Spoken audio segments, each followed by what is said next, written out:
LeBron James has become the first player in NBA history to score 40,000 points.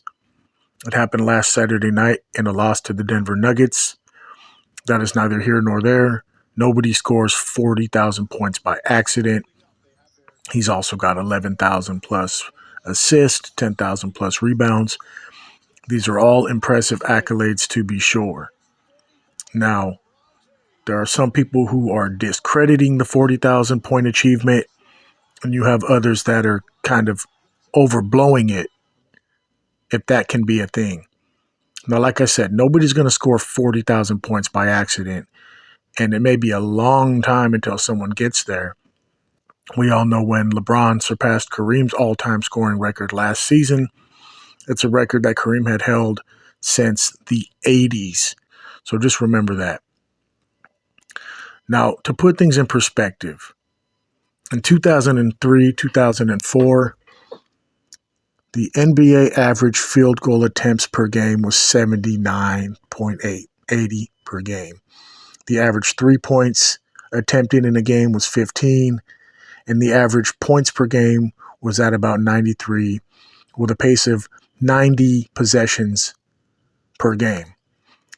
Fast forward 10 years to 2013, 2014, field goal attempts per game rose to about 83 per game. 3 points attempted per game rose to 21.5. Points per game rose to 101, and the pace rose as well to about 94 possessions per game. Skip another 10 years to this current season, 2023-2024. Field goal attempts per game are all the way up to 89.2. 3-point attempts per game are more than doubled at 35 per game. And points per game is all the way up to 115.1 with a pace of 99 possessions per game. So you have to adjust for inflation. Just hear me out here. Not saying the 40,000 points aren't remarkable, but scoring 62 points like Karl Anthony Towns did in a loss, as he did this season, is nowhere near as impressive as Kobe scoring 62 points in 3 quarters versus the entire Dallas Mavericks team who had 61 back in 2005 when that exact same Dallas Mavericks squad went on to the finals that year to lose to the Heat. So just like the American dollar, the NBA point isn't worth today what it was 10 years ago, what it was 20 years ago. You've got the lack of defense, which is being highlighted by any and everybody, expert analysts who watch the game who are being honest, and people who actually play the game and are students of the game. They know that the defense nowadays, in comparison in the times past, is nowhere near what it used to be. It's way easier to score now than it was 10 years ago, than it was 20 years ago. And then, of course, you have the elephant in the room, which is the steroid accusations when it comes to LeBron James. Now, I used to always say Barry Bonds, even though he was on steroids, that didn't help him have the skill to hit the ball. No. But when he made contact, it helped the ball go further. So even though Barry Bonds has that famous 73 home run season, it's tainted by the steroid use, as opposed to Aaron Judge last year hitting 62, surpassing Roger Maris's 61.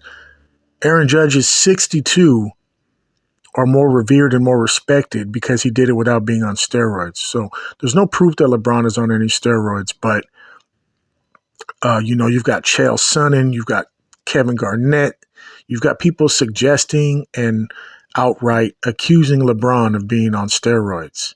Now, that's got to have something to do with longevity, right? Just think about that. Is it the classic case of where there's smoke, there's fire? I mean, would Chael Sonnen, would Kevin Garnett, would they be making those suggestions or accusations if there was no truth to it? Does that taint the legacy of LeBron James if it ever comes out that it's true? No, I think it would be very difficult to have that information be verified in today's media, as much as the mainstream sports media pushes and promotes the greatness of LeBron James, why is it that we're constantly bombarded with a psyop, mind control psyop of how he's the GOAT, the greatest of all times?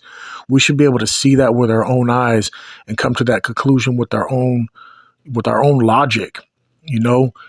It's hard to compare eras. Like I said before, there's so many different factors. The way the rules are being officiated and being changed, the way the defense is being played, or rather not played in today's league. You can just look at the deterioration of the defense over the course of the eras. So if back in the day, they were allowed to use the zero step, gather step, step back, if they were allowed to carry the ball, essentially get away with traveling a lot of the times, if the floor was spaced out, that's why you have players saying, oh, Kobe would have averaged 40, Michael Jordan would have averaged 50. They're saying these things because they were such great scorers in eras where scoring was hard to come by. If the average score in 2004 was 93 points per game, then scoring 28 points is a lot more valuable than scoring 28 points when the average score per game is 115. You see what I'm saying? So again, this is not to discredit 40,000 points. That is what it is. It doesn't happen by accident, like I said. But the longevity factor, is that due to the actual use of steroids, EPO, HGH, whatever these things are that LeBron may be on that is helping to recover faster, not to mention the scheduling is just way different nowadays too. Back in the days, it was a lot more grueling. There's a lot more time off in between games, less back-to-backs, no 3 in a row. There's so many different factors in comparing eras. That's why the whole GOAT thing is just like, you really just have to try to be the best of your era. And then when it's all said and done, let the historians break it down logically, because all this GOAT talk that we're being force-fed by the media that does more glazing of LeBron James than Krispy Kreme's does its donuts, it makes it hard to have a logical conversation around that. It's like we're being told to ignore some of the intangibles. Again, one of the first videos I ever made was before LeBron even came to the Lakers. And on that video, I surprised myself when I rewatched it years later. I said he might end up being the GOAT. And I was basing that just off of a statistical matrix that I had created. But the intangibles, the things that make me dislike LeBron's game, are the bad body language when things aren't going right on the court, the walking off the court early, the over-exaggeration of fouls, the flopping. You can't really dribble around you, so they allow him to run through you. The injuries that pop up when it's convenient. Today I have an ankle injury. I don't want to play this game. Tomorrow it's fine. I'm going to slam dunk the ball 50 times. It's like none of it makes sense to me. And that's why, to me, he's not the greatest. He might be the most statistically accomplished. Sure, he has a great career. He's a great player. But I've seen better, right? I've seen better players. And it's about time, now that he's reached the 40K milestone, to stop talking about him so much. Let the new players shine. There's so many good new players in the league. Current players that are currently running things in their prime, Luka, Giannis, the Joker, of course, all those guys. And there's a new crop of up-and-coming players that are ready to carry the torch into the future. It's time to start talking about them, putting the spotlight on them, and giving them some shine. If LeBron can somehow find a way to lead the Lakers to another championship, then we could start talking about him again. But for now, it's time for LeBron to be put on the back burner. It's time for the mainstream sports media to start highlighting these current and up-and-coming players that are going to carry the league into the future. LeBron's had a great and illustrious career, but, it's time. It's time for the new generation to take over. I'm no expert. I just call it how I see it. And until next time, UNO.